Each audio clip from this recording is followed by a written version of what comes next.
Good morning, afternoon, or evening, everybody. My name is Evan James, and today we're going to be looking at our 2022 preliminary hurricane season forecast orchestrated as of December 24th, 2021.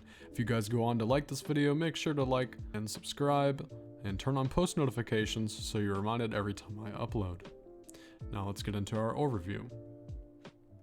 According to the CPC and IRI, most diagnostic computer models bring the possibility of a weak La Nina or an overall ENSO-neutral pattern through May, June, and July.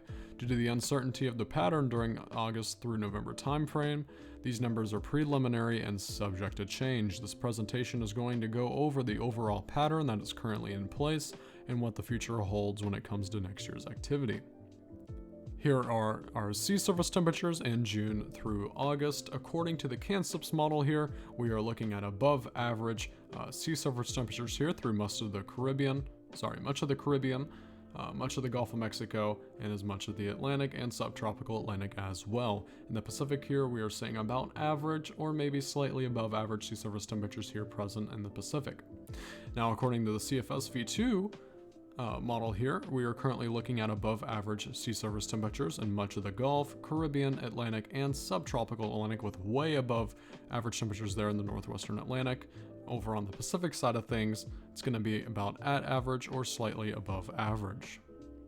According to the 200 to 850 millibar wind shear anomalies for the June through August time period, according to the CANCPS model here, we're going to be dealing with a little bit above average wind shear there in the Pacific and on the Atlantic side of things in the Gulf of Mexico, Caribbean, and the Western Atlantic. We're going to be looking at below average wind shear there, especially down there in the Caribbean gyre, which could cause some early season formation even before June. But as we go through June through August, that's where we could see a lot of storms start to pick up as there are lower shear down there.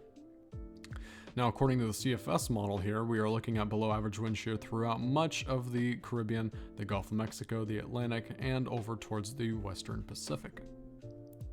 Now, according to our 200 millibar U-wind anomalies, which basically shows you the rising air versus the sinking air, rising air being in the cooler color gradient there, and the warmer color gradient is representing the sinking air. Rising air in the purple promotes storm activity and thunderstorm development, and in the orange causes sinking air, which can inhibit or cap off thunderstorm development.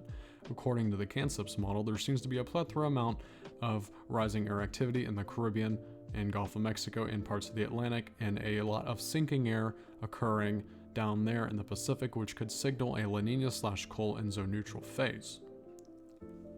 Now, according to the CFS model, we're going to be looking at a about average or maybe slightly above average rising storm motion there across the Atlantic, Gulf of Mexico, and Pacific.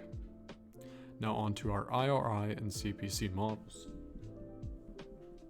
According to the mid-December 2021 IRI CPC model-based probabilities, there is a decent chance that a La Nina pattern will stick around through winter. Although the La Nina pattern may stick through the winter, there's a decent probability that we could see the pattern fade into an ENSO neutral phase by early spring.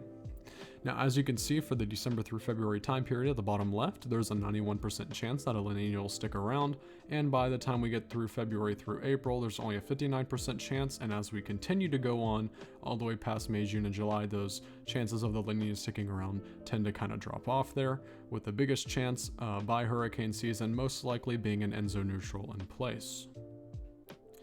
Here is our IRI and CPC ENSO predictions plume. According to the IRI CPC model predictions plume, there seems to be a decent chance that the ENSO region will remain in a La Nina type pattern through the March through May time period. As we get into the April through June time period, it is probable that we will see a possible switch into a cold ENSO neutral phase. This might complicate the forecasting of overall numbers for the next season, as it is usually harder to forecast a neutral pattern versus forecasting a La Nina pattern. With that being said, this is my overall numerical prediction for 2022. As of December 24th, 2021, and this is the first preliminary prediction, I will forecast 14 to 17 named storms in total, 5 to 8 of those becoming hurricanes, and 2 to 4 of those becoming major hurricanes category 3 or higher, 110 miles an hour or higher. This is based off the CFS V2 and CANCPS model blend in past climatology with the current pattern that we are in. Alright everybody, if you enjoyed the video, be sure to like and subscribe and turn on post notifications so you're reminded every time I upload. I hope everyone has some happy holidays, and I will see you guys on my next analysis. Take care, and bye bye.